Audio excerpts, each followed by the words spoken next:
আসলে আমি দোকানে যাওয়ার সময় প্রতিনিয়ত ওরা আমাকে এইভাবে অ্যাটাক করে, তো অনেক সময় ফাঁকি দিয়ে চলে যাই। আজ আর ফাঁকি দিতে পারতেছিলাম না।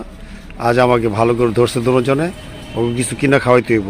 রাগ, চুপ থাক, এ ফাইল দিস না, গায়ে ভিতরে উঠিস না। আরে বেটা চুপ থাক, এমন কথা আরে কি শুরু করছিস? ভাই রুটিটা দেন, তাড়াতাড়ি বিদায় হই। আয় দিকে আয়, যা সামনে যা।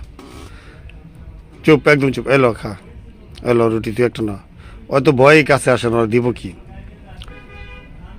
দর খা, কত কম করবি, চিল্লাচিল্লি করবি না। প্রত্যেকদিন সকালবেলা একটা বাহানো শুরু করতে বেটা, তখন দুপুর বাদ দেই, রাত্রে বাদ দেই, সকালবেলা আমি ঠিক মতো যেতে। বা একটা রুটি দেন ভাই, একটা রুটি কিচ্ছু হইতেছে না গো।